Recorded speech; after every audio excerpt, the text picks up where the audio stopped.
देवचंद्र जी नाम, श्री देवचंद्र जी नाम। वंशी विभूषित कराल नवनीर दाभा, पीतांबरा गरुड़विंद फलाधरोष्ठा, पूर्णेन्दु सुंदर मुखादरविंद नेत्रा, कृष्णात् परं किमपि तत्त्व अहं न जाने। तन मन धन अर्पण कियो, सब तुम पर श्री राम। मन भावे सो ही करो, हाथ तुम्हारे नाम। इन पाँव तले पड़ी रहो, धनी नजर खोलो बातों। पलना वालों देखो नेत्र, मेरे जीव के यही जीवना, मेरे जीव के यही जीवना। बोलिए सद्गुरु महाराज की, प्राणनाथ प्यारे की, मोर मुकुट बंसी वाले की, भक्तमती मीराबाई की। तो सबसे पहले मेरे जो हृदय में विराजमान राज श्यामा जी है, राधे कृष्णा, और मेरे सद्गुरु जी जिन्होंने मुझे पल पल मार्गदर्शन किया है, माननीय पंडित जी हमारे यहाँ के, संगीतकार बंधु, और आप सभी सुंदर साथ जी, आप सभी के श्री श्री चरणों में कोटान कोट वेद प्रणाम। प्रणाम जी। तो परमात्मा की असीम कृपा की पहली बार मीरा चरित्र होने जा रहा है। तो आप देख रहे हो ना, ये माइक जो है, इसका तो कुछ भी अस्तित्व नहीं ना, कोई बोलने वाला एक एक्स्ट्रा होना चाहिए ना, तो ये माइक से आवाज़ आएगी। ऐसे ये माइक हो तो कोई काम का नहीं, इसी तरह से ये तन है, ये भी कोई काम का नहीं, लेकिन इसके अंदर जो भी बोला जाएगा ना, वो अलग शक्ति है, मैं नहीं हूँ। वो मेरे लिए भी उतनी ग्रहणीय है जितनी आप सबके लिए। ऐसा नहीं है कि मैं एकदम पूरी महान हो गई इसलिए मैं यहाँ बैठी हूँ। क्या कहते हैं ना, अपने मुख से सबसे ज़्यादा नज़दीक क्या होता है, कान होते हैं ना। तो सबसे ज़्यादा मुझे ज़रूरत है बदलने की और ग्रहण करने की, जो भी इसमें आएगा। मतलब आप सबसे ज़्यादा तो रहनी मेरी ही खराब है, शायद मुझे ही सुधारना चाहते हैं, इसीलिए वो बोलते हैं कि मुख से बोलोगी तो तुम्हें लगेगा ना कि हाँ दूसरे को उपदेश दे रही हूँ, लेकिन मेरे लिए भी तो ज़रूरी है, तो इसीलिए मुझे सुधारना चाहते हैं सबसे पहले। जैसे बिगड़ा बच्चा होता है ना, माँ को ऐसे होता है कि कैसे सुधार दूँ उसको, तो वैसे ही मैं बहुत बिगड़ी हुई हूँ, तो शायद परमात्मा भी यही चाहते हैं कि कैसे मुझे सुधार दे, इसीलिए वो मुझे इस सेवा के लिए चुनते हैं बार बार कि तुम तो सुधर जाओ भाई। तो परम भाग्य हमारा कि मीराबाई की जीवनी हमें श्रवण करने का मौका मिल रहा है कि कैसा दिव्य, कैसा भव्य उनका जीवन। कितने साल बीत गए, लगभग 500 साढ़े 500 साल बीत गए, लेकिन सबको मीराबाई, सब जानते हैं मीरा को, ऐसा कोई नहीं जो मीरा को नहीं जानता। हो सकता है बहुत ज़्यादा कुछ नहीं जाने, लेकिन हम सब ये तो जानते हैं कि मीराबाई को विष का प्याला दिया गया। तो उस परम भक्तिमती का चरित्र सुनने का हमारा ये परम सौभाग्य हमें मिला है। जैसे कि कहा है ना कि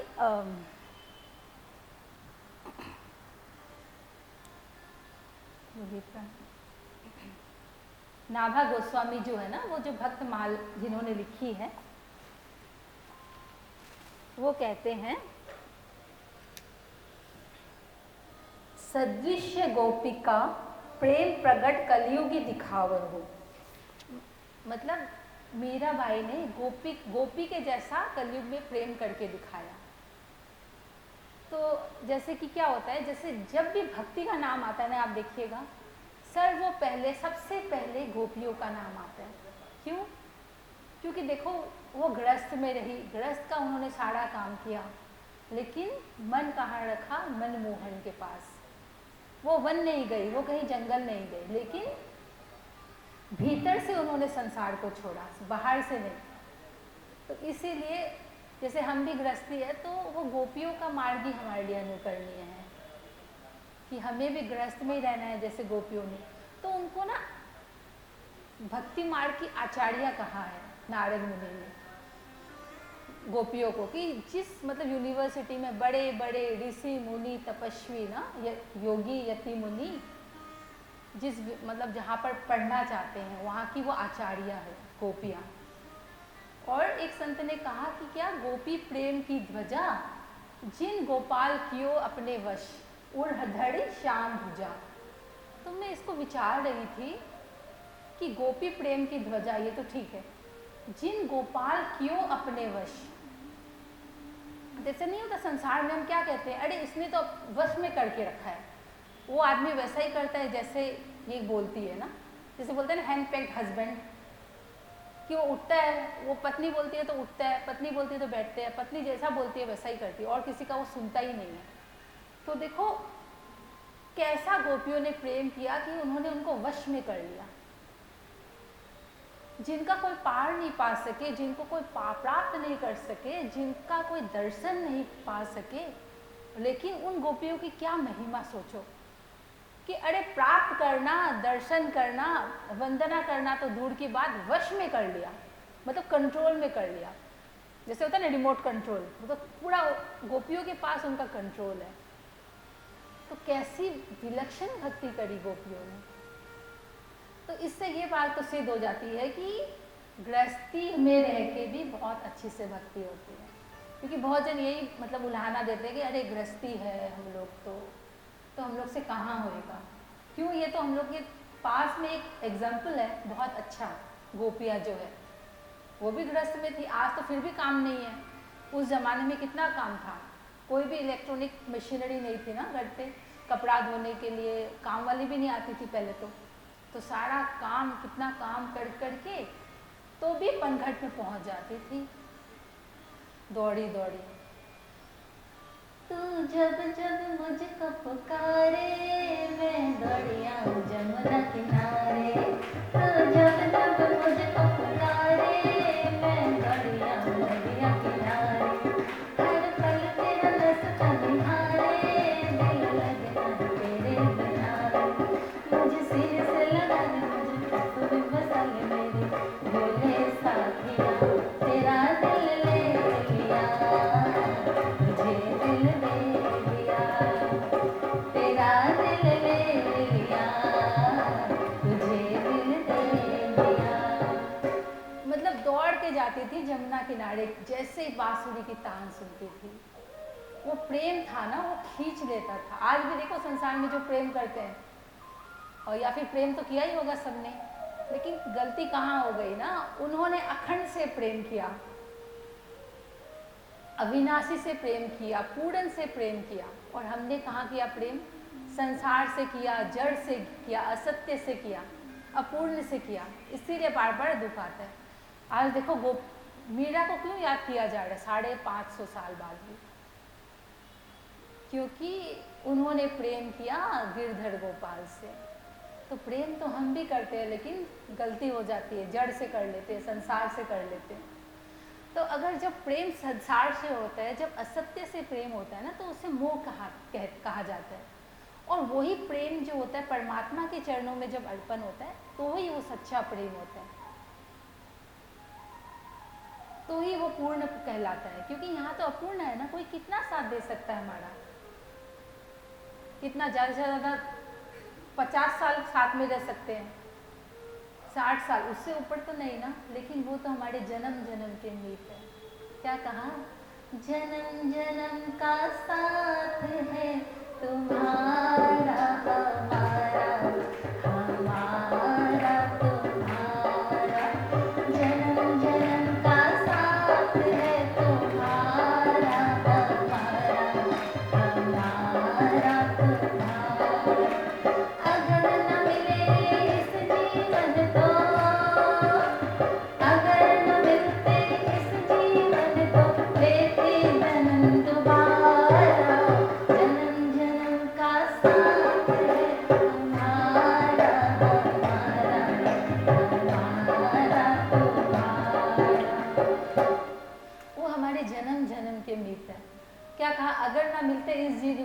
लेते जन्म दोबारा। तो ऐसे ही ये आत्मा जब तक उनसे नहीं मिलेगी ना, ये बार बार जन्म लेगी, मरेगी। ये शंकराचार्य जी की बात कही गई है। देखो ये संसार के लिए की गई है, लेकिन क्या होता है ना, जैसी हमारी दृष्टि होती है ना, वैसी हमारी सृष्टि होती है। जैसे कि एक विषय जो व्यक्ति होता है ना, उसे सब चीज़ में कीचड़ गंदगी नजर आएगा, लेकिन एक आध्यात्मिक व्यक्ति वो एक संसार के गीत में भी ना उस आनंद को, उस प्रेम को खोज लेगा, उस ज्ञान को खोज लेगा। तो जब तक ये मनमोहन से नहीं लगेगा ना, ये जन्मों जन्म भटकेगा। जैसे कि शंकराचार्य जी ने कहा क्या, पुनरपि जननम पुनरपि मरणम पुनरपि जननी जठरे शयनम इह संसारे खलु दुस्तारे कृपया पाहि पारे मुरारे भज गोविंदम भज गोविंदम भज गोविंदम भज गोविंदम गोविंदम भज मूढ़मते भज गोविंदम भज गोविंदम भज मूढ़मते। क्या कहा, पुनरपि जननम पुनरपि मरणम। जब हम जन्म लेते हैं ना, हजारों लाखों बिच्छू डंक मारे, ऐसी पीड़ा होती है जीवात्मा को, और मरने के समय भी ऐसी ही पीड़ा होती है। और जब गर्भ में होते हैं तो भी ऐसी, मतलब क्या होता है, एकदम काल कोठड़ी, सोचो अंधेरी और गंदगी, और सर नीचे पांव ऊपर। तो ना वो परमात्मा से प्रार्थना करते कि मुझे यहाँ से निकालो तो मैं आपका भजन करूँगा, एक बार तो मुझे चांस दे दो, मैं आपका भजन करके मैं फिर से नहीं आऊँगा गर्भ में। लेकिन जैसे ही बाहर आता है तो पता ही है आपको कहानी, मैं क्या बताऊँ। तो ये माया इतनी भड़मा देती है हमें। अब आज जिसको भी बोल दो सत्संग में आ जाओ, नहीं भाई हमको तो टाइम नहीं, ऐसे है वैसे है, बच्चा लोग का पढ़ाई है, ये है वो है। मैं बोलती हूँ 5 मिनट ही ध्यान कर लो, तो बोलते नहीं टाइम नहीं है, ये है वो है। मैं मन में सोचती हूँ कि ये माया कैसी है, मतलब कितना भटका देती है, कि वो काम करने का समय नहीं हमारे पास जिसके लिए सच में संसार में आए, जिसके लिए जन्म जन्मांतर से भटक रहे हैं। कितनी योनियाँ, मतलब बोलते हैं ना 84 लाख योनियाँ होती है, तो 84 लाख योनियाँ, कैसी कैसी योनियाँ होती है। हाँ, तो उन सब में जीव जाता है। लेकिन ये मानव तन अपॉर्चुनिटी मिला है, लेकिन इसका जब उपयोग नहीं करते। आज भजन भी किस लिए करते हैं, क्या संसार के लिए करते हैं, लेकिन ये सब तो कुछ साथ में नहीं जाना, जाते हैं कुछ भी साथ में। भैया बंद कर दीजिए ना इसको, आदत नहीं हमको। हमें संसार के लिए तो करते हैं कुछ भी, पूजा पाठ भजन भक्ति, लेकिन साथ में क्या जाता है। यहाँ का कुछ पहला जन्म में भी किया होगा, पहले भी बच्चे रहे होंगे ना, पति रहा होगा, ये तो हमें पता ही है कि आत्मा जन्म हर जन्म लेती है बोल के। उस मतलब पहले का जन्म में भी बैंक बैलेंस बनाया होगा हमने, तो आज काम आता है क्या कुछ।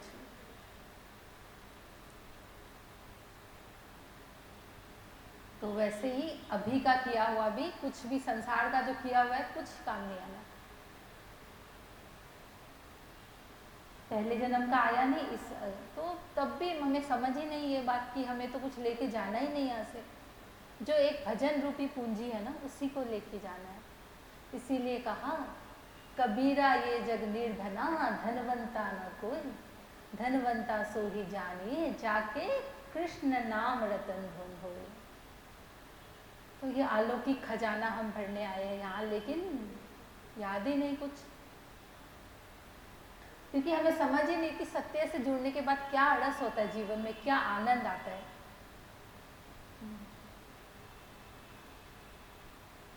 मतलब कुछ भी तो करते हैं हम लोग सुख के लिए तो करते हैं ना, कि हाँ कुछ खाएंगे तो सुखी होंगे, कुछ पहनेंगे, कहीं घूमने जाएंगे, लेकिन वही सुख जब भीतर से मिलने लगता है ना, तो बाहर की कोई आशा ही नहीं रहती। फिर ऐसे लगता है बस घर में हो ठीक है, मतलब बस थोड़ी जगह मिल जाए भजन के लिए, भक्ति के लिए, ध्यान के लिए, बस इतना पर्याप्त, ऐसा लगता है। क्या करना जीवन में। तो ये भ्रम मिटा दें कि गृहस्थ में भजन नहीं हो सकता, बल्कि गृहस्थ में जितने अच्छे से भजन नहीं होता, दूसरे में तो होता ही नहीं, क्योंकि मैं तो सब कुछ देख के आई हूँ। और सबकी तो बात छोड़ो, मेरा तो खुद प्रैक्टिकल है ना, मैं तो आश्रम में रह के आई हूँ, सब जगह देख के आई हूँ।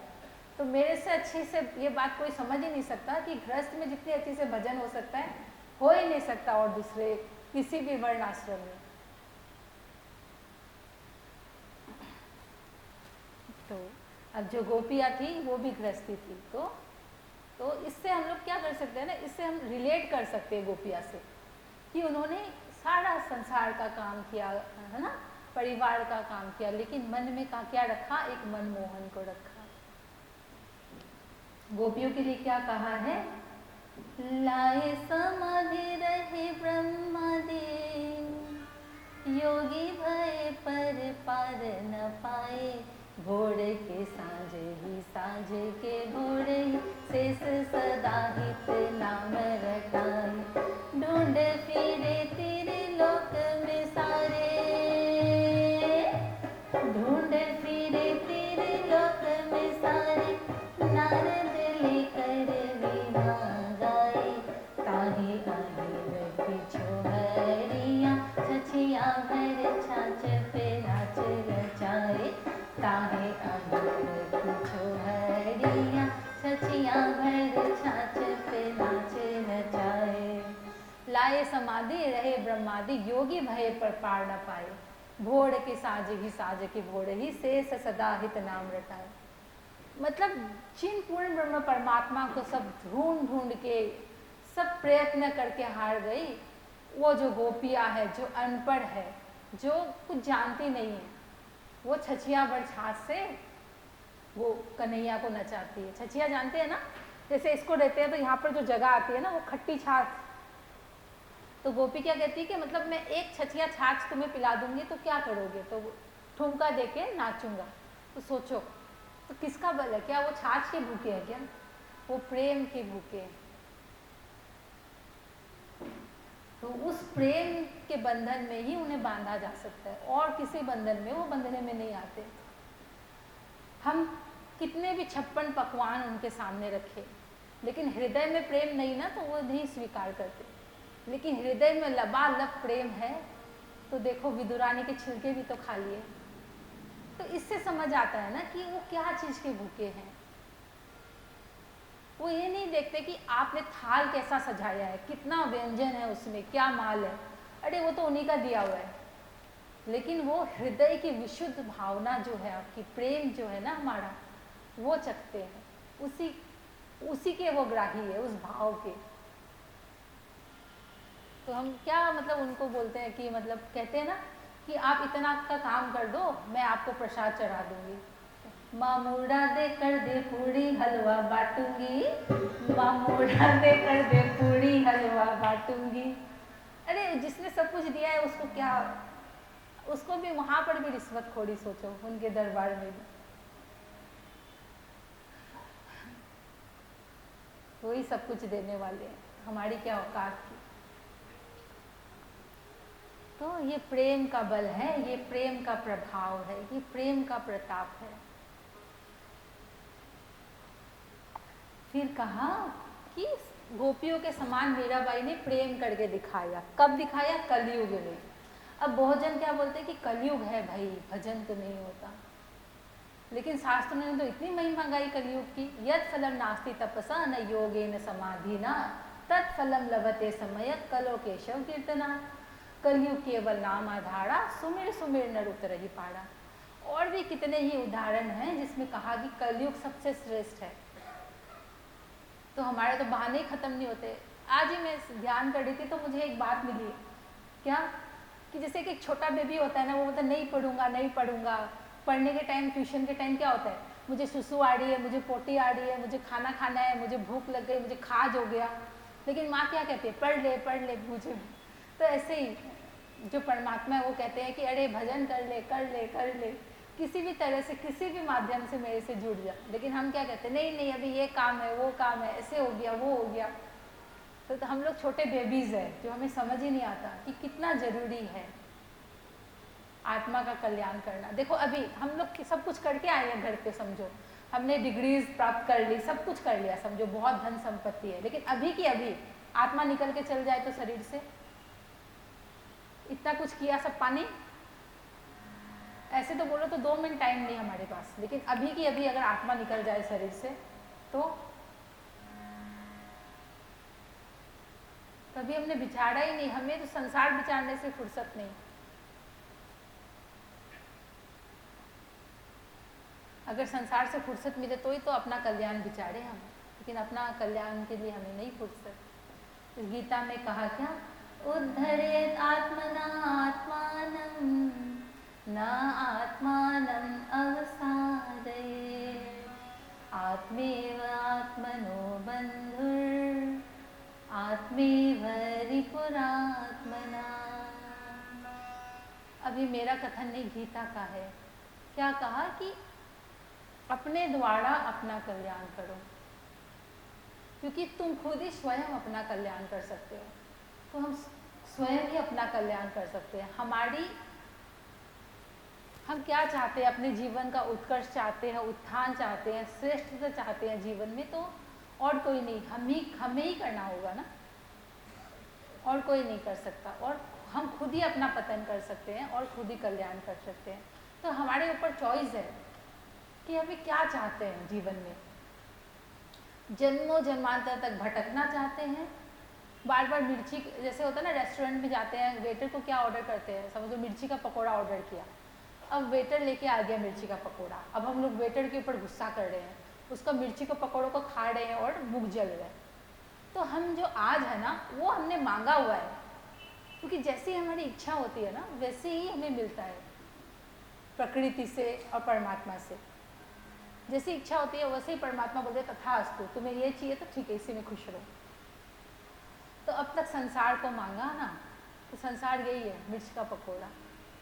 मैं खुद से नहीं कहती, अशाश्वतम दुखालयम, भगवान ने गीता में कहा है, माम उपेत्य पुनर्जन्म दुखालयम अशाश्वतम ना अपूर्वन्ति महात्मानम संसिद्धिम परमांगता, कि मुझे प्राप्त करने के बाद इस दुख के घर में, इस क्षणभंगुर संसार में नहीं आना पड़ेगा। अब वो तो झूठ नहीं बोलेंगे ना। तो ये संसार दुख का घर है।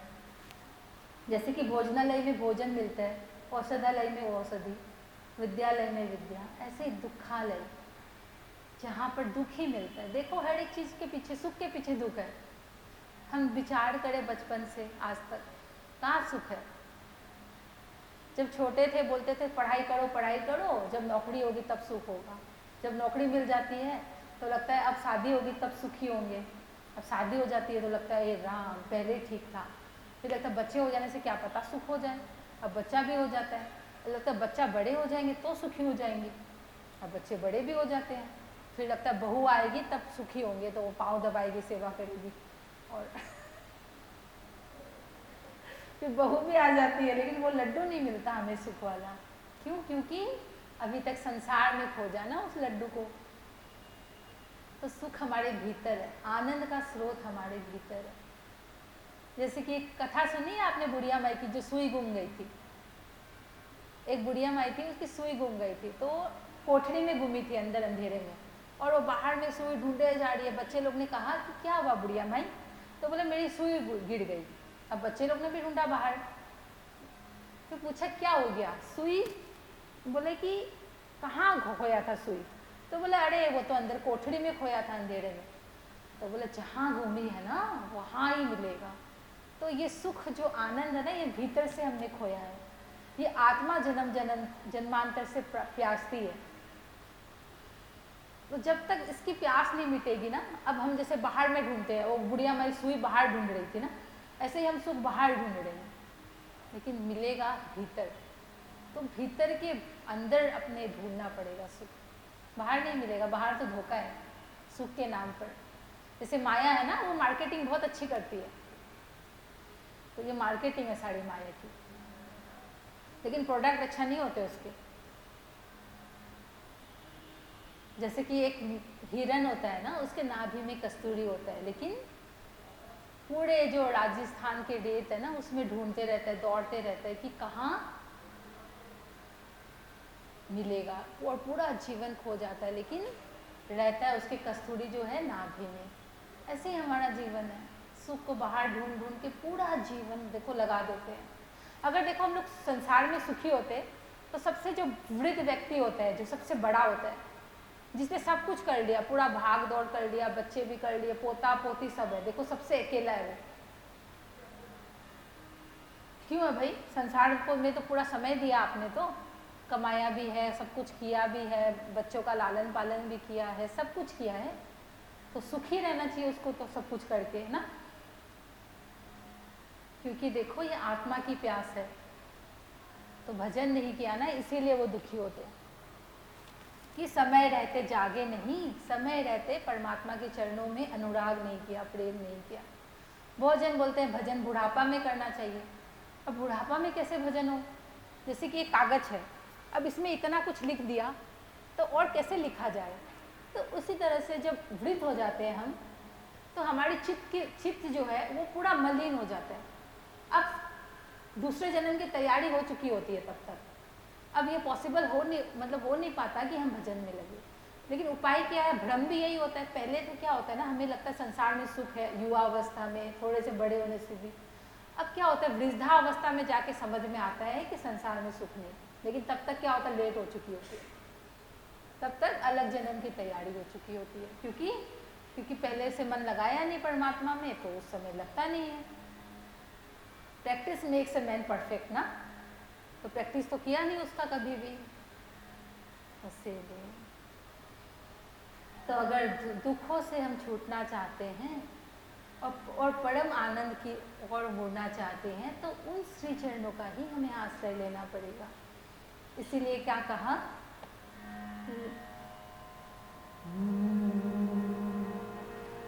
लाख दुखों की एक दवाई, लाख दुखों की एक दवाई, वो है मेरे कृष्ण कन्हाई।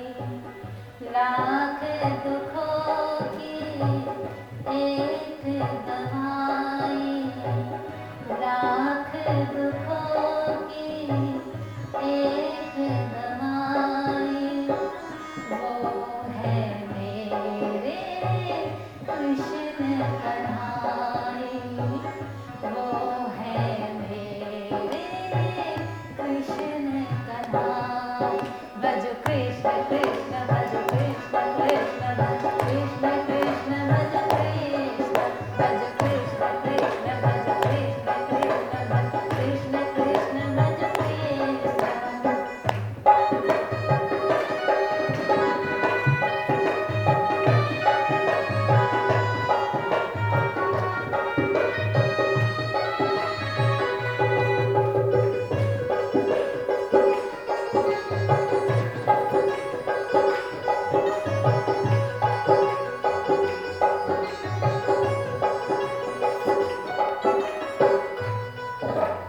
कृष्ण ही तन है, कृष्ण ही मन है, कृष्ण ही हम सबके जीवन है। कृष्ण ही तन है, कृष्ण ही मन है, कृष्ण ही हम सबके जीवन।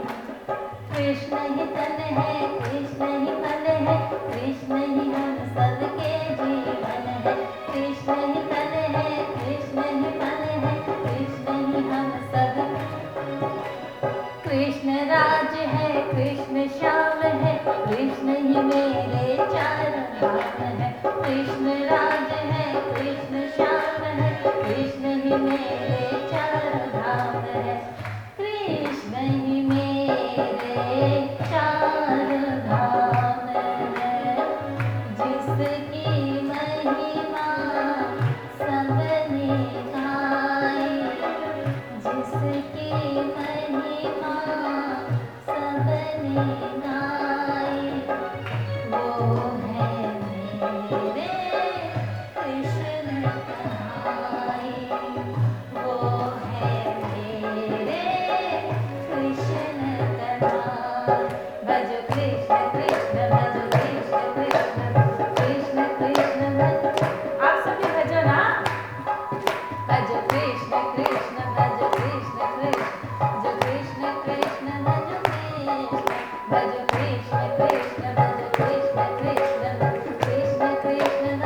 कृष्ण से प्रेम करके दिखाया।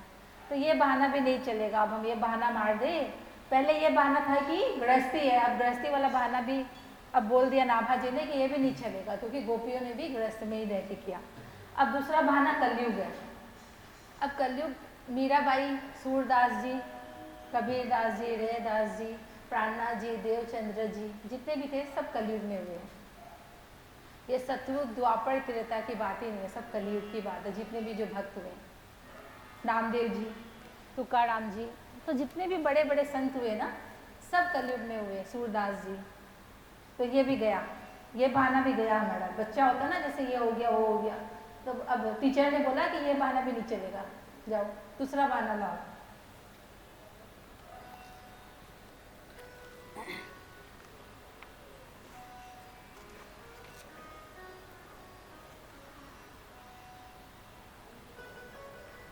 अरे पेज सड़क गया थोड़ा।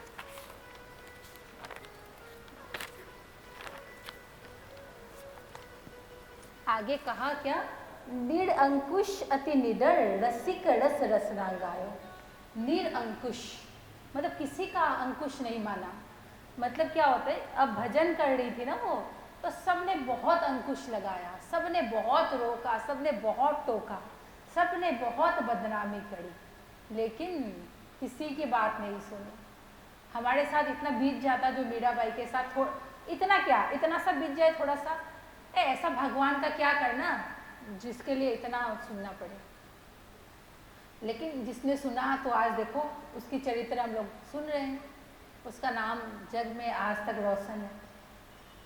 तो निरअंकुश, क्योंकि क्या होता है ना, इस मार्ग पर चलने से बहुत जन रोकते हैं, बहुत जन टोकते हैं, बहुत जन बहुत कुछ कहते हैं, लेकिन जिसको समझ आ जाता है कि यही मार्ग शांति का है, यही मार्ग आनंद का है, यही मार्ग सबसे सर्वश्रेष्ठ है, तो वो फिर नहीं रुकता। उसको फिर कितना ही कोई रोक ले, कितना ही कोई टोक ले, कितना ही कोई बदनाम कर ले, तरह तरह की। लेकिन क्या मीरा ने कहा, राणा जी मोहे या बदनामी लागे मीठी, कि ये बदनामी ना मुझे बहुत अच्छी लगती है, बहुत मीठा मीठा लगता है।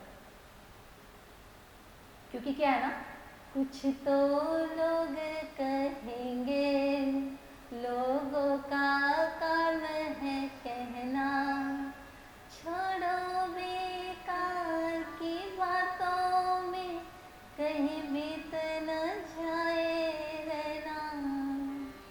इसी तरह से परमात्मा कृष्णा में कहते हैं, कुछ तो लोग कहेंगे, लोगों का काम है कहना।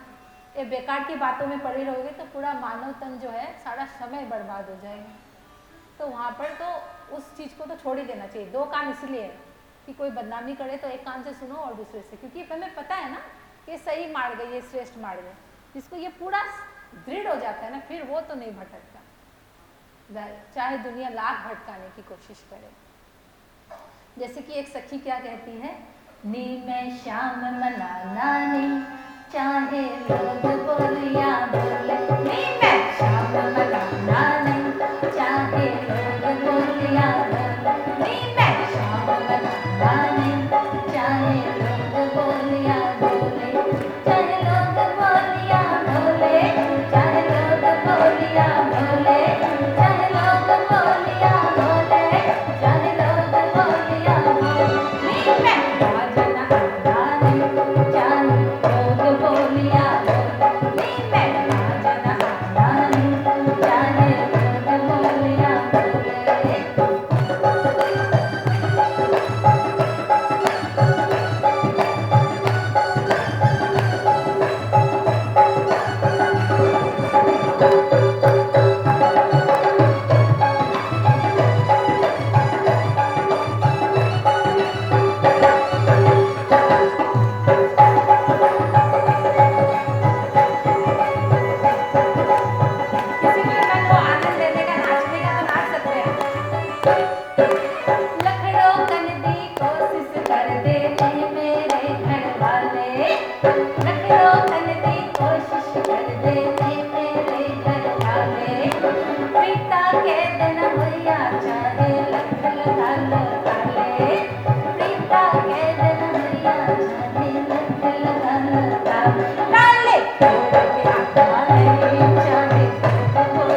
भजन तो बहुत अच्छा था, ठीक है। निरंकुश अति निडर, मतलब अत्यंत निडर, ये भक्ति का प्रसाद है, ये भक्ति का प्रताप है। जब हमारे हृदय में भक्ति आती है ना तो हम निर्भय हो जाते हैं, निडर हो जाते हैं। फिर हमारे जीवन में तो कुछ और ही है, नहीं? ये मीराबाई है जिसने भक्ति करी। हमें तो भ्रम है कि हम भक्ति करते हैं, क्योंकि जितना जितना भक्ति करते हैं उतना डरते हैं हम तो। अरे ये बोल दिया, अरे क्या हो जाएगा, इसने ऐसा कर दिया, वो अरे ये नहीं करने से ये ऐसा बोल देगा। जो भक्त होता है ना सच में, वो किसी से नहीं डरता। उसे किस बात की डर होता है? खाली एक कि उसके हृदय में जो परमात्मा वास करते हैं ना, वो उससे हमेशा सच्चा रहता है, उससे डर है खाली। इसको एक उदाहरण से समझाऊं। जैसे कि क्या हुआ, एक गुरु थे, तो उन्होंने अपने शिष्य को सबको केला दिया और कहा कि एकांत में अकेले में खाना, ठीक है। अब दूसरे दिन आए तो सबने खा लिया, एक जन के हाथ में केला था। बोले गुरु मैं तो स्विमिंग में अंदर नदी में डुबकी लगा के खा लिया, किसी ने नहीं देखा। किसी ने, कोई बोलता है कि मैं रजाई में घुस के खा लिया, कोई बोलता है मैं छुप के कहीं खा लिया, मैं ऐसे करके सब अलग अलग बहाना। लेकिन एक ने नहीं खाया। बोले क्या हुआ, तुम्हें कोई एकांत नहीं मिला? बोले एकांत कैसे? बोले मुझे, मैं जहाँ भी जाता हूँ ना, मेरे हृदय में तो परमात्मा है, तो वो जब है तो मैं कैसे छुपूं? तो इसी तरह से परमात्मा कहीं नहीं वास करते, हमारे हृदय में वास करते। बस उनसे डरो कि कोई गलत कर्म ना हो जाए हमसे, उससे डरो। जो उनसे डरते हैं फिर उसको किसी से डरने की जरूरत नहीं। और लेकिन जो उनसे नहीं डरते, जो गलत कर्म करने से नहीं डरते, वो सबसे डरते हैं, सबसे डरते फिरते हैं फिर संसार में। ये बहुत भारी बात बता रही हूँ मैं, अब एक्सप्लेन करने से बहुत टाइम लग जाएगा। मतलब अगर आप सच्चे हो, ईमानदार हो, जो सच होता है, जो सत्य होता है ना, वो अकेला ही होता है हमेशा। लेकिन तो भी वो निडर होता है, उसे किसी चीज़ का भय नहीं होता, क्योंकि ईमानदार होता है वो, इसीलिए। और ऐसे हम कितना ही दिखावाबाजी कर ले संसार में, कितना ही अपने आप को प्रूफ कर ले। जैसे सूर्य है, जब वो उदय होता है तो पूर्ण प्रकाश होता है ना उसके अंदर, तो उसको क्या दिखाना? तो उसको तो पता ही है अगर निकल जाएगा सूर्य तो सबको तेज दिखाई देगा। जो असली फूल है वो तो खुशबू बिखेरेगा ही। और हम नकली होते हैं, इसलिए सबको बताते फिरते हैं हम भक्त। कितना प्रयास करते हैं हम सबको समझाने, बताने कि अरे मैं तो बहुत भक्त हूँ, मैं ऐसा करती हूँ, मैं वैसा करती हूँ। लेकिन जो सच में होता है उसको एक्सप्लेन करने की जरूरत ही नहीं पड़ती। तो अति निडर, ये प्रेम, एक भक्त का, एक प्रेमी का लक्षण होता है, वो किसी से नहीं डरता। अंकुश अति निडर, रसिक जस रसना गायो। और वो जो काल था ना, वो था मुगलों का शासन था। उस समय नगर संकीर्तन ऐसे आज हम लोग ये बजा के कर रहे हैं, तो वो सब कुछ भी अलाउ नहीं था। और वो तो राजपूत के घर में थी, तो उस समय तो राजपूत जो स्त्रियां थी ना, वो पर्दे में रहती थी, चांद तारे भी उनका मुख नहीं दे सकते थे। तो वैसे जमाने में उन्होंने पूरे संसार का, समाज का अतिक्रमण किया। तो कैसी वो परम भक्ता रही होगी, सोचे हम। कैसी निर्भयता उनके जीवन में, कैसा वो प्रेम, कैसा वो अनुराग। दुस्तनी दोष विचार के मृत्यु को उद्यम कियो। हम कहते हैं ना हमें टॉर्चर किया गया, लेकिन उनके साथ जो टॉर्चर हुआ है ना, वो हमारे साथ कभी हुआ ही नहीं। हमें तो कोई थोड़ा सा बोल देता तो लग जाता है, लेकिन हम कथा में सुनेंगे कि उनको तो बार बार मार देने का प्रयास किया गया कि कैसे वो मर जाए। लेकिन बाल ना बाका कर सके, गड़ल अमृत जो पियो। कि बाल भी बाका नहीं कर सका कोई उनका। क्यों? मुद्दे लाख बुरा चाहे तो क्या होवे, वही होता है जो मंजूरे खुदा होता है। तो ये समझ ले कि बाहर में कोई शत्रु नहीं है, शत्रु हम स्वयं अपने हैं। क्योंकि हमारे विकार जो है वो हमें दुख देते हैं। बाहर से कोई नहीं आता हमें दुख देने के लिए। हमारे अंदर जो काम, क्रोध, लोभ, मोह, अहंकार, ईर्ष्या, द्वेष है ना, ये सब जो है, ये सब हमें दुख देता है। बाहर में दुख नहीं है। अब मीराबाई को देखना, कितना सताया गया, कितना प्रताड़ित किया गया, लेकिन वो हमेशा खुश, वो हमेशा आनंद में। क्यों? क्योंकि उन्होंने वो धन को पा लिया, उस परम संपत्ति को पा लिया क्योंकि वो समझ गई कि संसार में सुख नहीं है, सुख तो भीतर है। तो बार बार उनको कोशिश की गई, लेकिन कोई मतलब कोई शरबत को क्या स्वाद से पिया होगा, जैसे जिस स्वाद से उन्होंने वो विष का प्याला पिया। तो कहा भक्ति निशान बजाए के काहू ते नाही लजी, लोक लाज कुल श्रृंखला तज मीरा गिरधर भजी। कि किसी ने कहा कि अरे मतलब कोई छुप के किया होगा, लेकिन क्या कहा मीरा ने कि माई मैंने लियो गोविंदा मोल, कोई कहे दुख के कोई कहे छुप के, मैंने लियो बजंता ढोल। कि नगाड़े के ढोल पे नाच के गा के ऐलान करके मैंने परमात्मा को, अपने श्याम सुंदर को रिझाया है। क्योंकि वो जमाना ही अलग था ना, लेकिन राजपूत हो करके, मुगलों का शासन हो करके, एक स्त्री के लिए तो बहुत मुश्किल था उस समय, 500 साल पहले। आज की बात अलग है, आज तो सब स्त्रियां बाहर जाती है, कमाती है, सब कुछ करती है, लेकिन वो काल ही सोच लीजिए वो जमाना कैसा था। वो लोक लाज कुल श्रृंखला तज मीरा गिरधर बजी। क्या लोक लाज कुल कान मर्यादा किसी का उन्होंने ख्याल नहीं किया। और लाज क्या कहते हैं, लाज तो स्त्री का गहना होता है, लेकिन क्या है लाज उसमें करना चाहिए ना जिसमें लाज करना चाहिए।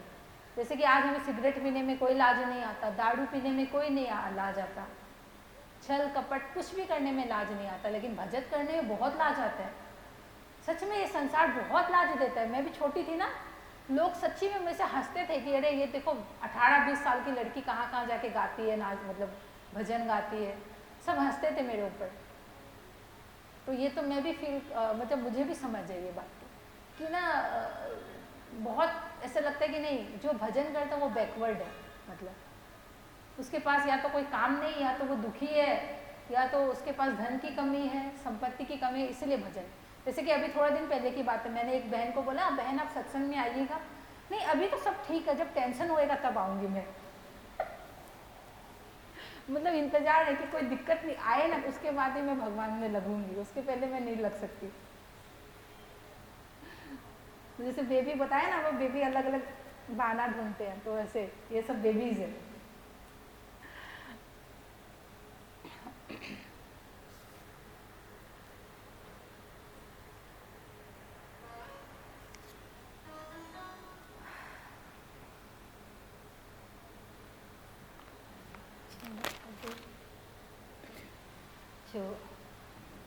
जैसे कि क्या कहा है, एक कृष्ण का मूर्ति जानते हो ना, जैसे ही हम कृष्ण का नाम लेते हैं सामने एक मूर्त खड़ी होती है ना, मोर मुकुट पीताम्बरी।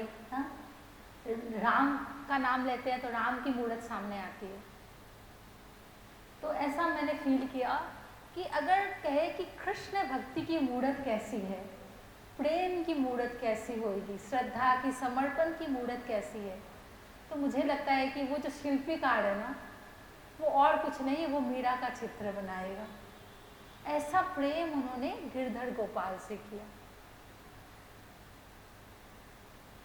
जैसे कि प्रेम तो सब क्या करते हैं ना संसार में, देखो लैला मजनू ने प्रेम किया, लेकिन क्या व्यासपीठ से उसकी महिमा गाई जाती है?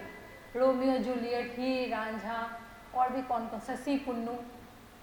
लेकिन मीरा बाई के लिए तो व्यासपीठ से आज तक कहा जाता है। क्यों? क्योंकि गिरधर से अगर जब प्रेम होगा ना, तो वो पूर्ण से ही होने से ही उसकी सार्थकता है। अगर संसार से गलती से भी प्रेम कर लिया ना, तो दुखी पाना है, तो उसका रिजल्ट, एंड रिजल्ट जो है दुखी है, दिल तुराना ही है, क्योंकि यहाँ तो धोखा ही है, यहाँ सच्चा प्रेम मिल ही नहीं सकता। तो हमारी गलती है अगर हम यहाँ पर सुख ढूंढते हैं, खुशी ढूंढते हैं, प्रेम ढूंढते हैं, क्योंकि कह दिया गीता में भगवान ने क्या, उनका खुद का श्रीमुख वचन है दुखालय। तो दुख की जगह में कहाँ सुख मिले, कहाँ आनंद मिले, कहाँ प्रेम मिले? तो ये भ्रम मिटाने के लिए ही सत्संग है, कि सत्संग हमें सत्य से जोड़ता है, सत्य से अवगत कराता है, सत्य की पहचान कराता है। संत क्या कहते हैं? बिनु सत्संग विवेक न होए, राम कृपा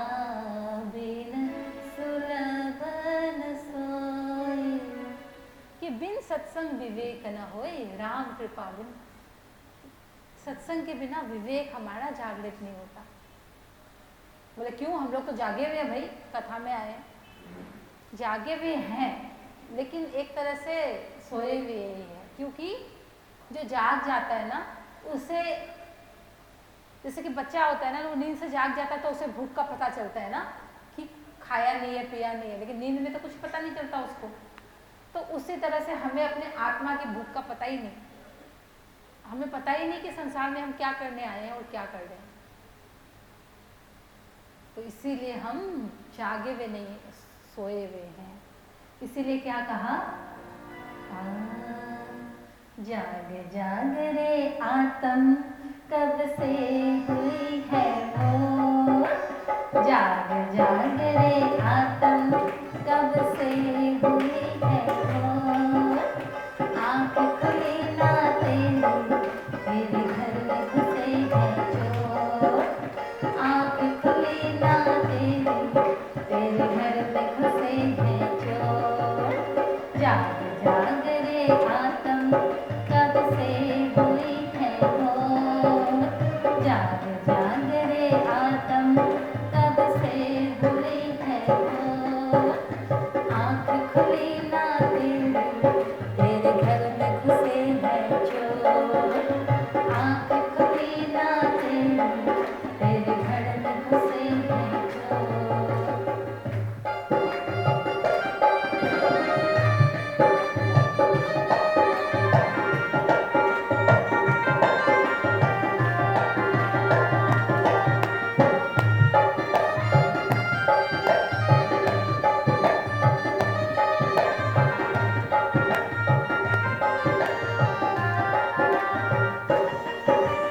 पिया जी आए तुझको जगाया, पिया जी आए तुझको जगाया। पढ़ निद्राने तुझ भरमाया, पढ़ निद्राने तुझ भरमाया। खाया सब कुछ तेरा, पाया न लगा के जोर। खाया सब कुछ तेरा, पाया न लगा के जोर। आँख खुली ना तेरी, तेरे घर में घुसे हैं चोर। आँख खुली ना तेरी, तेरे घर में घुसे हैं चोर। जाग जाग रे आत्म कब से हुई है वो। जाग जाग रे आत्म कब से हुई है वो। आँख खुली ना तेरी, तेरे घर में घुसे हैं चोर। आँख खुली ना तेरी, तेरे घर। ऐसे ही ना हम भी सोए हैं, हमें भी नहीं पता कि क्या काम करने आए थे। कुछ दिन पहले ही मैं संत की एक वाणी सुन रही थी। वो कह रहे थे कि मतलब अगर नहाना हो ना, शरीर की शुद्धि करनी हो तो 100 काम छोड़ करके पहले शरीर की शुद्धि करनी चाहिए। और अगर भूख लगी हो तो 1000 काम छोड़ के पहले भोजन करना चाहिए। और कहा कि अगर आत्मा की भूख हो ना, भजन करना हो तो लाखों काम पड़ा हो, सबसे पहले भजन करना चाहिए। ये थोड़ा सा नियम बना लेना, सुबह उठ के सबसे पहले। अब क्या होता है, सुबह उठ के मैं खुद ही मैं अपना बताती हूँ, दिमाग में चलता है ये करना है वो करना है, तो मैं बोलती हूँ तुम चुप हो जाओ, मुझे सबसे पहले ध्यान करने दो। अगर मैं ध्यान अच्छे से कर लूँगी सब अच्छा से हो जाएगा। बोलते हैं ना मॉर्निंग आवर सबसे अच्छे होने से पूरा दिन अच्छा जाता है। तो ध्यान में मीठा खा लिया सुबह सुबह ना, वो अमृत को चख लिया ना, तो बस पूरा दिन फिर नशा में जाता है। मतलब उस नशा की बात बोल रही हूँ। 2 तरह के नशे होते हैं। एक तरह का नशा जो होता है वो संसार में गर्क करता है, वो गंदी नाली में वो गिरा होता है तो भी उसको लगता है, उसको बोलते हैं अरे तुम नाली में गिरो, नहीं नहीं ये तो फूल है, ये तो गुलाब जल है, खुशबू आ रही है। और एक शराब जो होती है ना वो अखंड की होती है, वो परमात्मा के नेत्रों से पी जाती है, वो उनके चरणों से लग करके ली जाती है। तो उसको पी लोगे ना, उस अपने हृदय जो पैमाना है उसको भर लोगे सुबह, तो बस फिर तो माया कितना ही जोर लगे, कितना ही डिशुम डासुम हो, ऐसा लगेगा सब नाटक है, अरे जो चल रहा चलने दो। लेकिन मैंने अपना मेन काम कर लिया, जो ज़रूरी था, इम्पॉर्टेंट था सबसे, वो मैंने कर लिया, तो एक सेटिस्फेक्शन बना रहता है। फिर पूरे दिन आनंद में, खुशी में जाएगा। क्योंकि क्या होता है कितने बार पूरा दिन फिर इसमें उसमें बीत जाता है। तो सबसे, और सुबह का टाइम सबसे उत्तम होता है ना ध्यान के लिए, भजन के लिए, साधना के लिए, कि शोर शराबा नहीं होता कुछ भी ना, प्रकृति भी सहयोग करती है। लेकिन इसका मतलब ये नहीं कि अगर सुबह नहीं हो तो पूरा, जैसे बच्चा होता है ना, जैसे मैंने ये गुरुजी से सीखा। पहले मैं सोचती थी सुबह हो गया, अब सुबह ध्यान नहीं किया मैंने तो अरे कब ध्यान करूँ। फिर गुरुजी के वचनों में मैंने सुना, उन्होंने कहा जैसे कि बच्चा है, हाँ सुबह पढ़े तो अच्छा है ना, सुबह सबसे अच्छा होता है पढ़ाई। लेकिन इसका मतलब नहीं जो बच्चा अगर लेट हो गया उठने में तो क्या वो पूरा दिन नहीं पढ़ेगा, पढ़ेगा ना वो तो कोई बात नहीं। अगर कोई दिन ऐसा भी हो गया, मिस हो गया सुबह, तो 10-11 बजे फ्री होते हैं तब कर ले, दोपहर को कर ले, शाम को कर ले, रात को कर ले, 24 घंटा है। लेकिन विडंबना ऐसी है कि हमें 24 घंटा में 10 मिनट भी टाइम नहीं परमात्मा के लिए। जिसने पूरा जीवन दिया है उसके लिए हमें दिन में 10 मिनट भी टाइम नहीं, कि आराम से, मतलब प्रेम से, समर्पण से, श्रद्धा से, कि 10 मिनट तो उनके पास बैठे। जैसे जैसे आप उनके पास बैठोगे ना, आपको मन करेगा और बैठूं और बैठूं। मतलब वो रस, वो आनंद, मतलब क्या होता है जैसे कि कोई चीज़ अच्छी लग जाती है तो मन करता है ना उसको और करे और करे और करे, और फिर वो सुख भी देती है इतना, और उससे विकार भी हटते हो, काम, क्रोध, लोभ, मोह, अहंकार, ईर्ष्या, द्वेष सारे मिट जाते हो, और अलग एक आनंद बना रहता हो जीवन में। तो वो चीज़ तो करने की मन करेगी ना। तो वैसा ही वो एक नशा है, क्योंकि चखा नहीं ना अब तक, इसीलिए ये प्रॉब्लम हो रही है, इसलिए बोरियत है, या फिर सही से मार्गदर्शन नहीं मिला ना, इसलिए ये बोर लगता है, उसमें मन नहीं लगता। या फिर क्या होता है कितने बार तो मार्गदर्शन मिलने के बाद भी जागते ही नहीं है जीव, इतनी गहरी निद्रा में हम सोए हैं। तो मैं तो क्या बोलने वाली हूँ, समझ लो मेरे माध्यम से ही वो बोल रहे हैं कि जागो थोड़ा ना। मुझे भी बोल रहे हैं, आप सबको भी, कि जागो, मतलब समय नहीं है। पता नहीं ना, देखो आज हम देखते हैं एकदम हस्त पुष्ट शरीर होता है और कब 1 मिनट में चला जाता है। तो ऐसे हमें तो लगता है हम 100 साल जिएंगे भाई। कभी हमने सोचा है कि क्या पता ये क्षण हमारा अंतिम क्षण हो, कभी मौका मिले। अब मानव तन तो फिर नहीं मिलने वाला अगर मिसयूज़ कर लिया। ये नियम है ना कि कोई चीज़ को हम लोग मिसयूज़ करते हैं फिर वो दोबारा नहीं मिलता।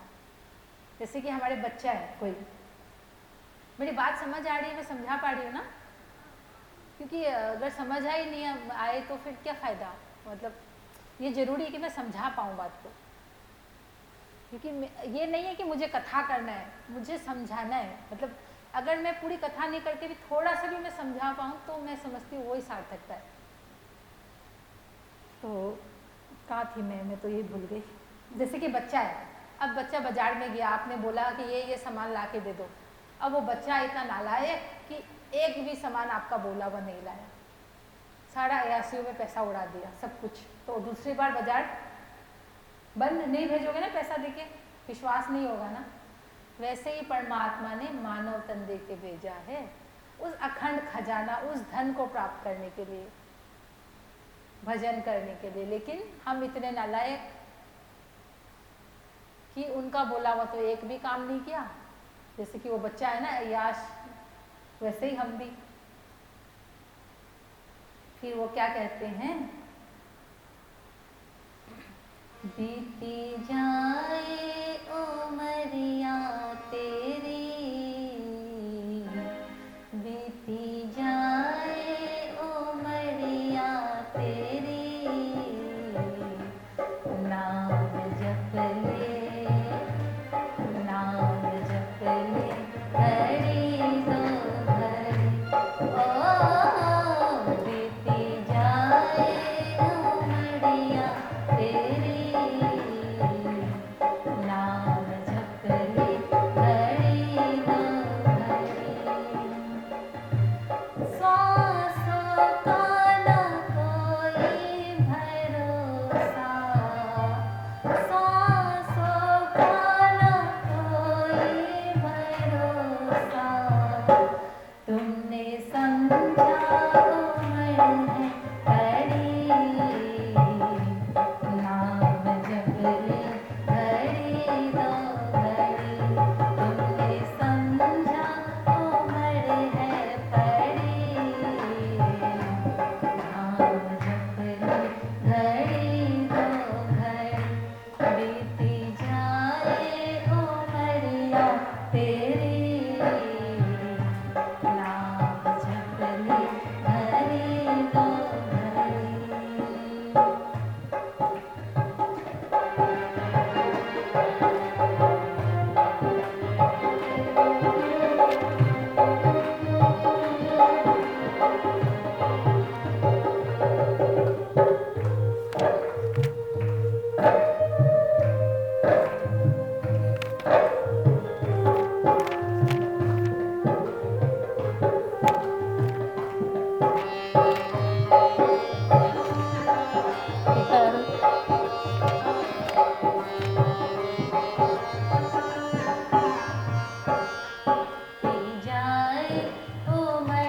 सा सन आखिरी क्षण हो।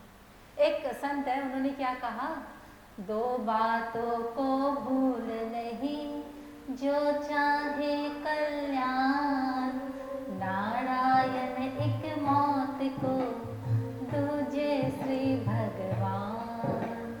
कि दो बातों को नहीं भूलना, एक तो कि मृत्यु सर पे है और दूसरा परमात्मा को। बस ये दो बात याद रख लेना कि साथ में कुछ जाना नहीं और मृत्यु सर में। कौन सा क्षण, कौन सी घड़ी आखिरी हो पता नहीं, क्या पता अब सोए हो तो सुबह उठने का भी कोई भरोसा नहीं। तो सोचो ऐसा जीवन हो हमारा, तो जैसे कि तो इतना बटोरा हुआ क्या काम आएगा फिर? सोचो, कुछ भी काम नहीं आता है। बोलते हैं कि धन की 3 गति होती है, या तो भोग होता है, या संग्रह होता है, या नाश में जाता है। लेकिन सबसे उत्तम गति जो होती है ना, वो दान होता है।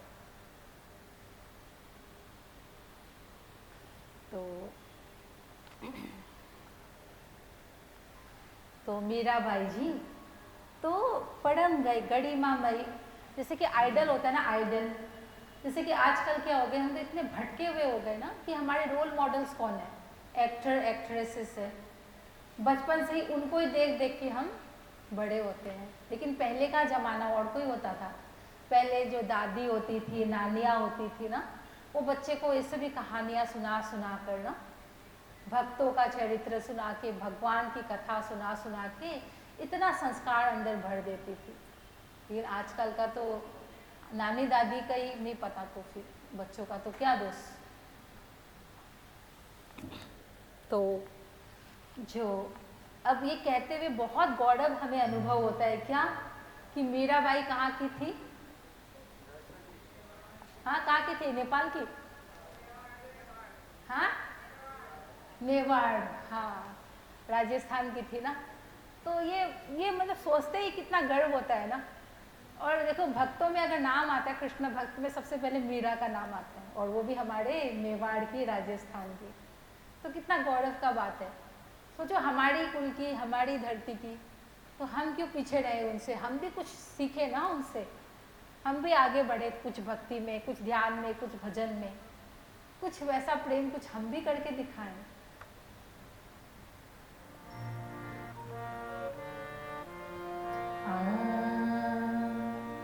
केसरिया केसरिया केसरिया बालम थे तो आओ नी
राजस्थान का एक छोटा सा प्रांत मेवाड़। मेड़ता और मेवाड़ में मुझे बहुत कन्फ्यूज़न होता है। मेड़ता में उनका जन्म हुआ, हाँ, और विवाह हुआ मेवाड़ में। तो एक जैसा नाम है ना, बहुत मुझे बार बार कन्फ्यूज़न होता है। तो हो सकता है मैं गलती भी बोल दूँ बीच बीच में।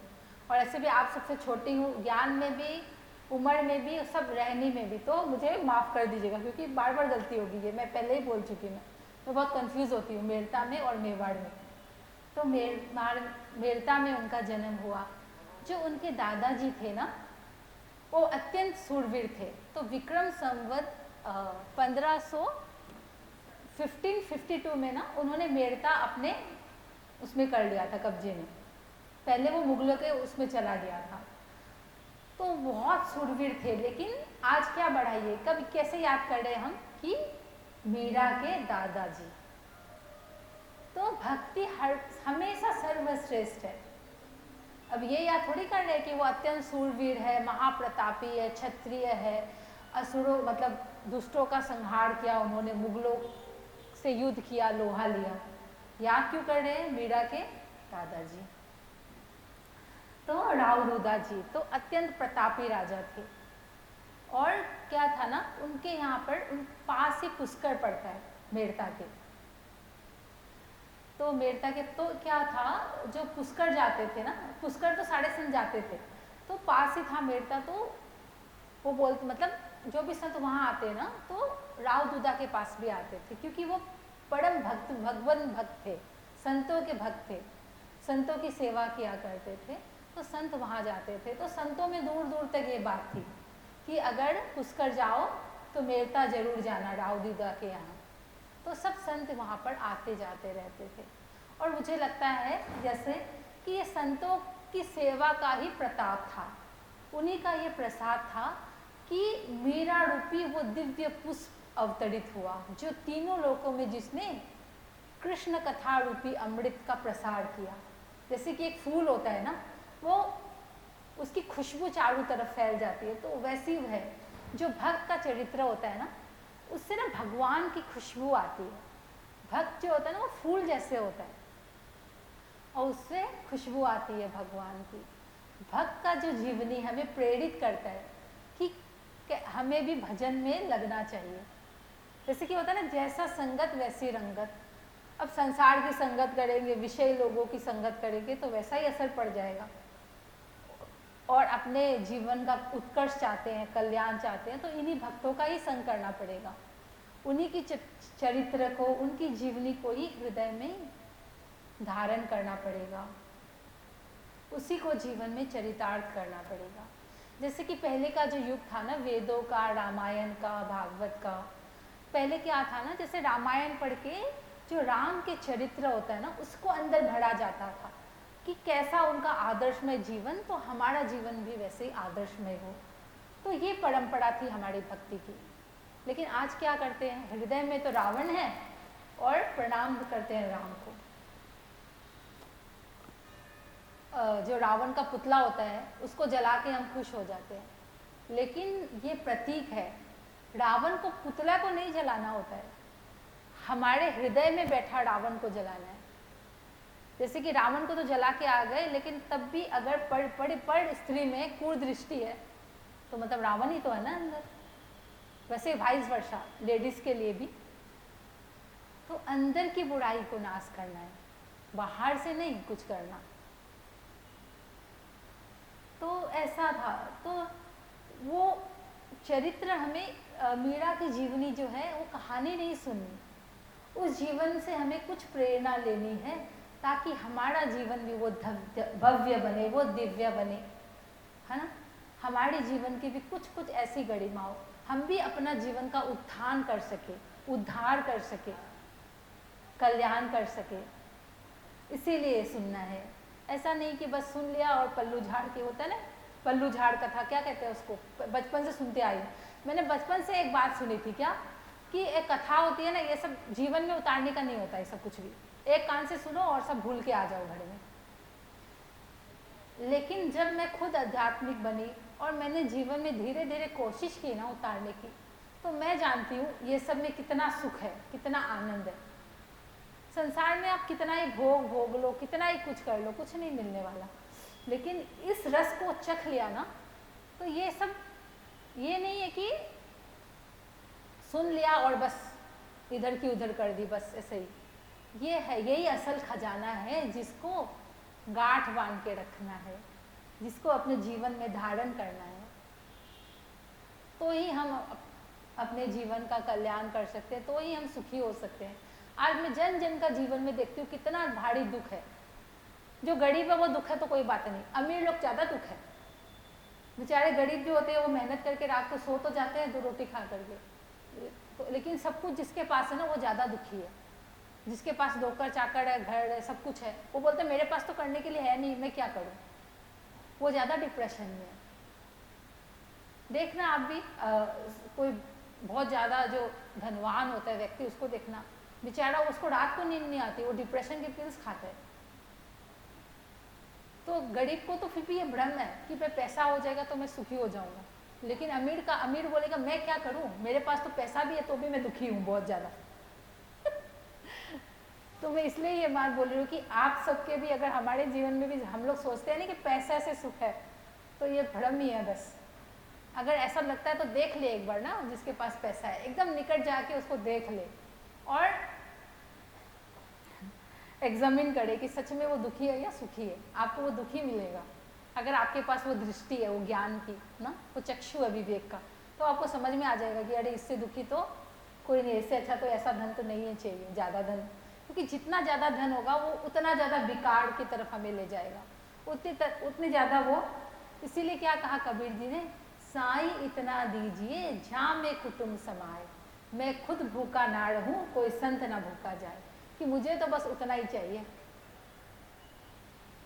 तो रामदूत, अब मैं बार बार क्या होता है कथा से और कहीं चला जाता है मेरे, बोलिए कृष्ण कन्हैया लाल की जय। तो मीराबाई तो उनके जो दादाजी थे बड़े संत सेवी थे, भगवान के से प्रेमी थे। तो कहते हैं कि आज भी वो मंदिर है जो उन्होंने बनवाया था, 4 भुजानाथ का, राजस्थान में मेड़ते में। उनके 5 बेटे थे, वीरमदेव जी, रायमल जी, रायसल जी, रतन सिंह जी और पंचायन जी, ये 5 बेटे थे उनके। और जितने भी थे ना उनके संतान, उन सबके बच्चे थे। केवल एक रतन सिंह जी जो थे, वो 4 नंबर जो थे, उनके कोई भी संतान नहीं थी।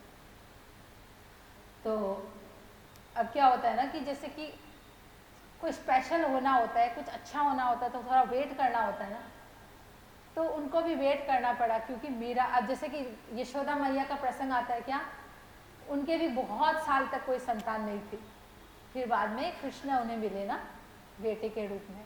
तो यहाँ पे भी कुछ स्पेशल होना था, मीरा उन्हें मिलनी थी ना, इसीलिए उन्होंने भी बहुत जीवन ऐसे ही बिताया बिना संतान के।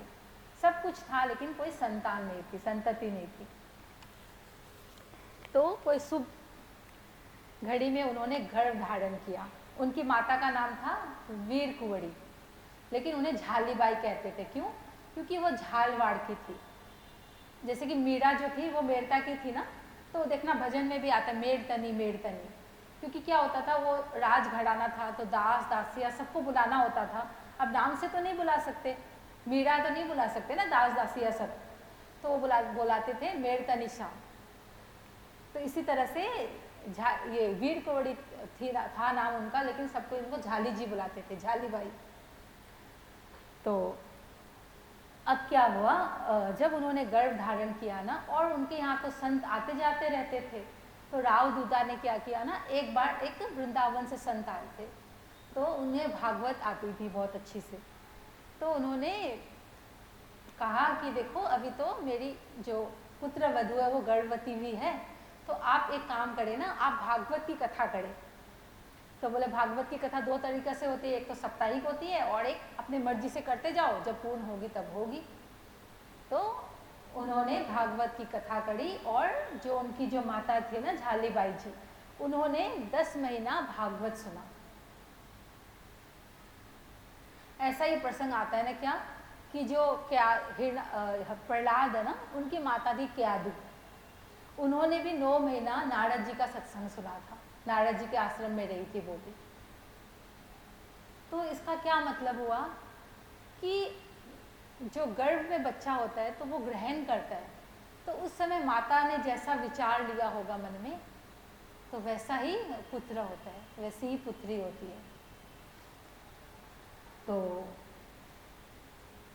तो मतलब जो बीज डालेंगे वैसा ही तो वृक्ष होगा ना। तो अगर बचपन से ही वो संस्कार दिए जाने चाहिए बच्चे को। इसके लिए क्या कहा, जननी जने तो भक्त जन या दानी या सूर, नहीं तो तू बांझी भली काहे गमावत अपनो नूर। कि अरे जननी तुझे तो जन्म देना है, तो क्या कहा, या भक्त या सूर, कि किसी भक्त को जन्म दे। अब मीराबाई की माँ को ही देख ले हम लोग कि संस्कार कहाँ से मिले, मीराबाई को गर्भ से मिले। तो हमें भी मतलब कहते हुए बहुत बड़ी विडंबना है, हम बच्चे को सब कुछ सिखाते हैं ना, डांस क्लास हो गया, स्विमिंग हो गया, ड्राइंग हो गया, मतलब मेरा बच्चा कोई चीज़ में पीछे नहीं रहना चाहिए, सब कुछ उसको आना चाहिए ना, एकदम स्मार्ट एंड इंटेलिजेंट रहना चाहिए। नहीं, बेस्ट से बेस्ट उसकी स्कूल भी महंगा से महंगा स्कूल, सब कुछ करते हैं हम, लेकिन संस्कार देना भूल जाते हैं, जो सबसे ज़्यादा ज़रूरी था। इसीलिए तो ये ऐसी हालत हो रही है आज की पीढ़ी की, क्योंकि हमारे अंदर ही हम ही नहीं समझते भजन को, भक्ति को, वो क्या समझेंगे। पहले का जमाना ही कितना अच्छा था, मैं सोचती हूँ कि लोगों के पास साधन कम था, धन कम था, लेकिन शांति बहुत अधिक थी। पहले के बच्चे थे रामायण, है ना, भागवत, भगवान के चरित्र, भक्तों के चरित्र सुन सुन के बड़े होते थे। लेकिन आजकल माया का जहर खा खा के बड़े होते हैं। कहते हुए अत्यंत मतलब शोक होता है मुझे ना, मतलब कि समाज किस दिशा, और ज़्यादा मुझे शोक किस बात पे होती है कि कृष्ण का नाम ही हम लोग तो कितने गलत ढंग से लेते हैं। ये सुन के तो मैंने तो जैसे कि कोई भी सार्वजनिक सभा होती है ना, कोई पार्टीज होता है या फिर कोई ग्रुप होता है, मैंने तो उसका त्याग ही, मतलब मुझे लगता है कि मैं कान से कुछ सुनूं उनके बारे में, इससे अच्छा तो मैं वहाँ नहीं जाऊँ ना। जैसे एक पतिव्रता नारी होती है ना, वो अपने पति के लिए नहीं गलत सुन सकती ना, तो वैसे ही हमारे आत्मा के पति है श्री कृष्ण, हम उनके प्रेम को पहचानते ही नहीं है, वो तो पूर्ण है। क्या कोई आज लड़का जो होता है अय्याश हो जाता है, अगर कोई 4-5 मतलब लड़कियों से वो करता है वो, तो उसको क्या कहते हैं, कृष्ण, ये तो कृष्ण हो गया। सोचो, जिसकी सुबह सुबह हम पूजा करते हैं, जिसके ऊपर माथा टेकते हैं नीचे सुबह, क्या वंदना करी हमने, हृदय में क्या भाव उनके लिए, भाव भी तो श्रेष्ठ है ना। आपने सर झुकाया वो श्रेष्ठ नहीं है, सर तो शायद नहीं भी झुके, लेकिन भाव तो श्रेष्ठ होना चाहिए। अंदर हृदय में क्या भावना है हमारी, हमें तो समझ ही नहीं, कृष्ण तत्व से ही हम परिचित नहीं है, उससे अवगत नहीं है हम। हमें लगता है कि जो लाइन मारता वही कृष्ण है, उन्होंने वही किया था गोपियों के साथ। अरे वो प्रेम विलक्षण था ना, वो प्रेम आत्मा का था, वो शरीर का नहीं था। और जितनी भी ना स्त्रियां है या पुरुष है, सब स्त्री है। आत्मा क्योंकि स्त्री है ना, आत्मा चली गई, तो हर एक आत्मा का जो पति है ना, वो कृष्ण है। तो ये कथा मेरी सार्थक होगी कि आपको इतनी छोटी सी बात समझ आ जाए ना हम सबको, और किसी को हम रोक दें इस बात से। क्योंकि देखा है, किसी, हम हिंदू है जो अपने परमात्मा को गाली देते हैं, किसी और धर्म में देखा है? आप बोल देंगे ना, जवान खींच लेंगे वो लोग आपकी, हमारी। लेकिन हमें तो नहीं, हम तो खुद ही गाली देते हैं, दूसरे को छोड़ो।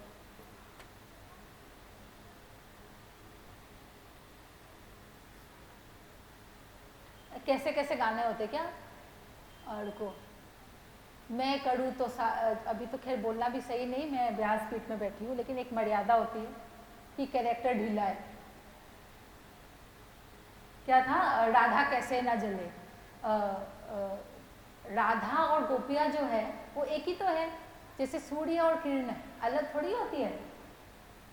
तो जिससे ज्ञान नहीं, वही ऐसे उठपटांग गाना बनाते हैं, राधा कैसे न जले आग तन मन में लगे, क्योंकि हमें समझ ही नहीं ना। राधा जैसे कि सूर्य और सूर्य की किरणें एक है, नदी और उसकी लहरें एक है ना, वैसे गोपियाँ और राधा एक ही है।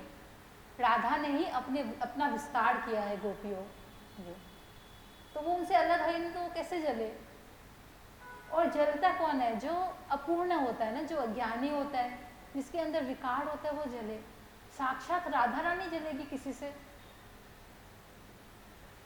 हमने अपना जैसा ही समझ लिया राधा को भी, गलती भी नहीं मुझे लगता है, क्योंकि जैसे जैसे भागवत था, परीक्षित थे, कितने विरक्त थे। सोचो, उनको जब श्राप लगा था तो उन्होंने सब कुछ त्याग करके वो चले गए थे ना गंगा के तट, श्राप लगते ही। लेकिन तो भी उनको संशय हो गया था रास में कि अरे ये कैसे पुरुष है जो पर स्त्रियों के साथ गमन करता है। तो मुझे लगता है कि किसी का दोष भी नहीं ना, कि जब परीक्षित जैसे को संशय हो सकता है, तो फिर आम जो जीव है, जो विकार में ही रहते हैं, जो माया में ही रहते हैं, जिसकी बुद्धि अल्प है, तो वो तो सोचेंगे ही ना। लेकिन फिर भी हम कोशिश करें ना कि हम सही ज्ञान को लेने का, ग्रहण करने की थोड़ा तो हम प्रयास करें।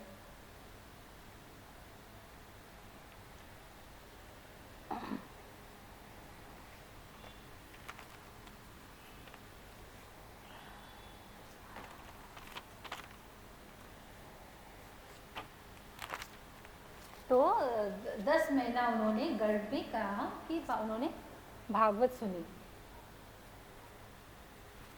अभी ना वो जन्म का होएगा, मीराबाई का जन्म होगा अभी।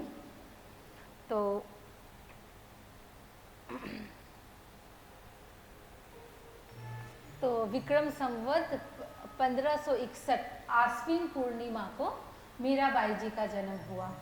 तो सभी को बहुत बहुत बधाई। बोलिए भक्तमती मीराबाई की जय, भक्त और भगवान की जय। तो सबको बहुत खुशी हुई, और सबसे ज़्यादा किसको खुशी हुई? राव दूधा जी को, मीराबाई का जन्म का। मेरते प्रगति मीराबाई, आनंद मंगल बजी बधाई। मेरते प्रगति मीराबाई, आनंद मंगल बजी बधाई। मंगल बजी बधाई, आनंद मंगल बजी बधाई। ओ मंगल बजी बधाई, आनंद मंगल बजी बधाई। मेरते प्रगति मीराबाई, आनंद मंगल बजी बधाई। जब हमारे घर में बच्चों का जन्म होता है या फिर बर्थडे बनाते हैं, तो हम क्या बैठे होते हैं? बैठे होते हैं? अरे मीराबाई का प्राकट्य हुआ है तो थोड़ा तो उल्लास होना चाहिए, नहीं? मेरते प्रगति मीराबाई,